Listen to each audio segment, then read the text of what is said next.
আমাদের আহলে হাদিসরা মানুষকে বোঝানোর চেষ্টা করে, ইমাম হুসাইনের পরিবার যখন কোথায় যায়, সিরিয়ায় যায়, এজিদ তখন অনেক সম্মান দিয়েছে, অনেক আদর যত্ন করেছে।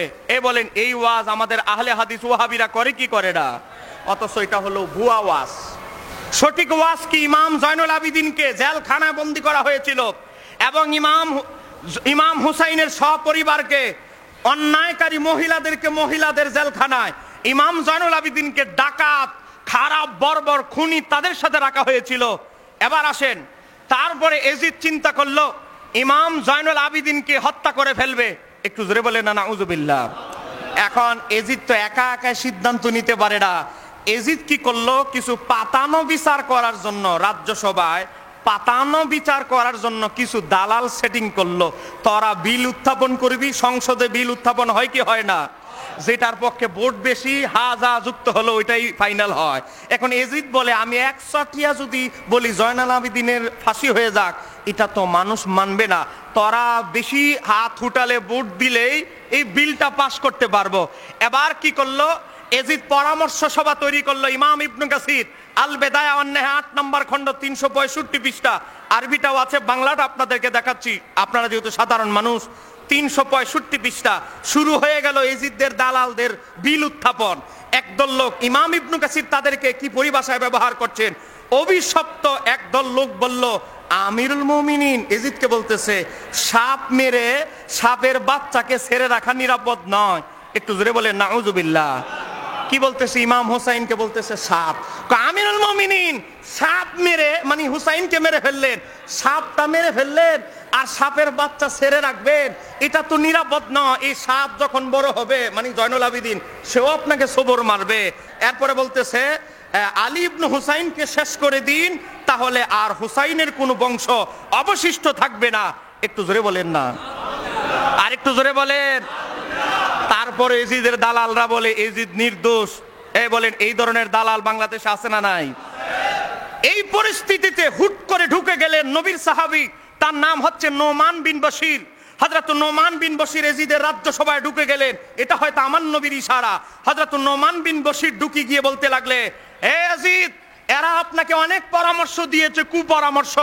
আমি নবীর সাহাবী হিসেবে আপনাকে একটা পরামর্শ দিতে চাই। আপনি কি নবীর সাহাবীকে মূল্যায়ন করবেন না তাদেরকে করবেন? তখন এজিদ বলল, ঠিক আছে, আপনি নবীর সাহাবী, সম্মানিত মানুষ, ঠিক আছে, আপনি কি বলতে চান?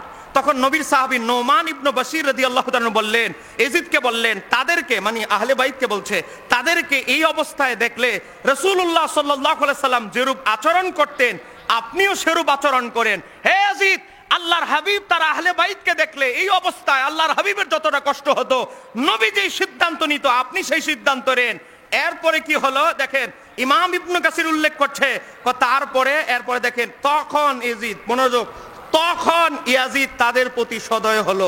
তখন নোমান বিন বশির যখন তর্কে জড়ালেন, অনেক যুক্তি দেখালেন, আপনি তাদেরকে হত্যা করবেন না, তারা আহলে বাইতের সদস্য, নবীর পরিবার। অনেক তর্কাতর্কি করার পর এজিদ একটু নরম হলো, সদয় হলো। এখন আপনারা বলেন, এজিদ কি আগে থেকেই সদয় ছিল না কঠোর ছিল? কঠোর ছিল। তার উদ্দেশ্য ছিল ইমাম হুসাইন তো শহীদ করেছে, ইমাম জয়নুল আবিদিনকে ফাঁসি দেওয়া ছিল এজিদের লক্ষ্য। নবীর সাহাবী নোমান বিন বশির প্রতিবাদ করার কারণে ইমাম জয়নুল আবিদিন উনার উসিলায় জানে বেঁচে যায়। এরপরও যারা বলে ইমাম হুসাইন রাদিয়াল্লাহু তাআলা হত্যার সাথে, আহলে বাইতের সাথে, এই আচরণের সাথে এজিদ জড়িত নয়, আমরা বলবো তারা হলো এই যুগের এজিদের রুহানি সন্তান। আমি 1 মিনিট একটা ইতিহাস দেখিয়ে যাচ্ছি। আজকে আমাদের কওমি বলেন, আহলে হাদিস বলেন, দেওবন্দি ঘরানা বলেন, জামাত ইসলাম বলেন, আহলে হাদিস বলেন, তাদের সবার দাবি এইটা করেছে ওবায়দুল্লাহ ইবনে জিয়াদ। আসলে এজিদ বলেছে হুসাইনকে থামানোর জন্য, কিন্তু থামানো থেকে ওবায়দুল্লাহ ইবনে জিয়াদ বাড়াবাড়ি করে ফেলেছে। এটা হুসাইনের নির্দেশ ছিল না। তাহলে আমার ওয়াহাবি সব বাতিল ভাইদের কথা আমি মানলাম, তাহলে অপরাধী হলো ওবায়দুল্লাহ ইবনে জিয়াদ, যে কুফার গভর্নর। আচ্ছা, আপনারাই যেহেতু বলছেন ওবায়দুল্লাহ ইবনে জিয়াদ অপরাধী, আচ্ছা অপরাধীর মুখে বয়ান শুনি, আসলে অপরাধীটা কে? কথা বলেন। ইমাম ইবনে কাসির আল বেদা ওয়ান নেহা কিতাবের ভিতরে 404 পৃষ্ঠা 8 নম্বর খণ্ড 404 নম্বর পৃষ্ঠার ভিতরে এক ইতিহাস তুলে ধরেছেন। ইতিহাসটা মূলত সনদ সহ তাবি আবু ওয়াইল থেকে বর্ণিত হয়েছে, তারিখে তবারি 5 নম্বর খণ্ড 361 পৃষ্ঠায়। বাবা দেখেন, আমার বই আছে ফিতনাবাসাদের মোকাবেলা আমাদের সঠিক আকীদা, এখানে আমি সবগুলো তুলে ধরেছি আরবি আবারত সহ অর্থ দিয়ে। দেখেন, ইয়াজিদ ক্ষমতার 3 বছরে 3টা বড় মারাত্মক কাজ করেছে। 61 হিজরিতে ইমাম হুসাইনকে শহীদ করলো, তারপরের বছর মদিনা আক্রমণ করলো, ক্ষমতার শেষ বছর মক্কা আক্রমণ করলো, ক্ষমতার 2য় বছর চলে গেল, 3য় বছর মক্কার মানুষ এজিদরে খলিফা মানে না, সবাই আব্দুল্লাহ ইবনে জুবাইরের নেতৃত্বে ঐক্যবদ্ধ।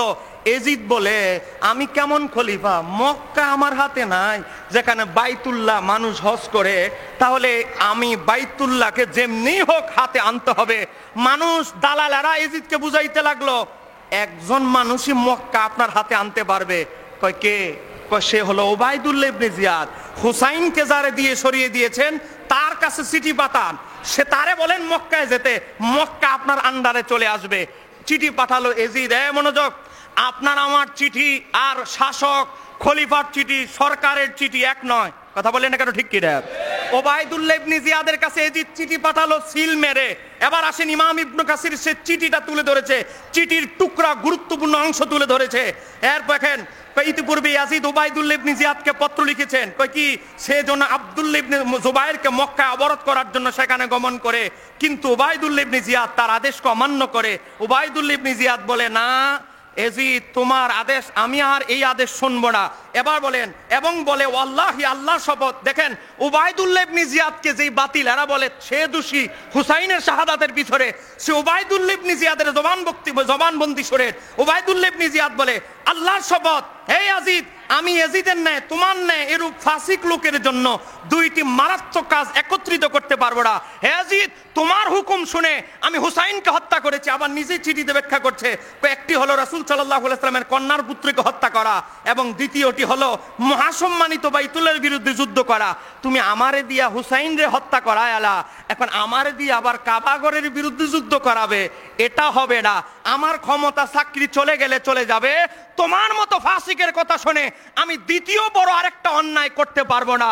এখন থেকে আমরা স্পষ্ট পেলাম ইমাম হুসাইনের হত্যার নির্দেশদাতা হলো এজিদ।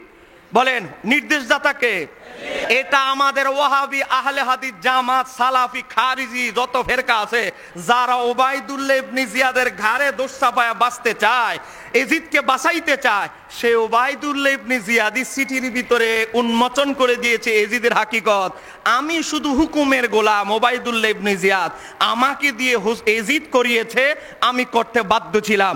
ইমাম হুসাইনের শাহাদাতের নির্দেশদাতা হলো ইয়াজিদ, এতে কোনো সন্দেহ? আমার কাছে 29টা ইতিহাস আছে, 29টা ইতিহাস। ইমাম বালাজুরির ইতিহাস, ইবনে আসিরের আল কামিল থেকে, ইমাম ইবনে জারির আত-তারিখে তবারি থেকে শুরু করে, ইমাম ইবনে কাসিরের আল বেদা থেকে শুরু করে 29টা ইতিহাসের ইবারত সহ ডকুমেন্ট আছে। শুধু আহলে হাদিসরা বাসে বসে না, বসলে আমি ইতিহাস থেকে দেখাবো ইমাম হুসাইনের হত্যার এই শাহাদাতের পিছনে এজিদ হলো হুকুমদাতা, আর ওবায়দুল্লাহ ইবনে জিয়াদ হলো পালনকারী। সে শুধু হুকুমের গোলাম ছিল, এছাড়া আর কিছুই নয়। কথা বলেন।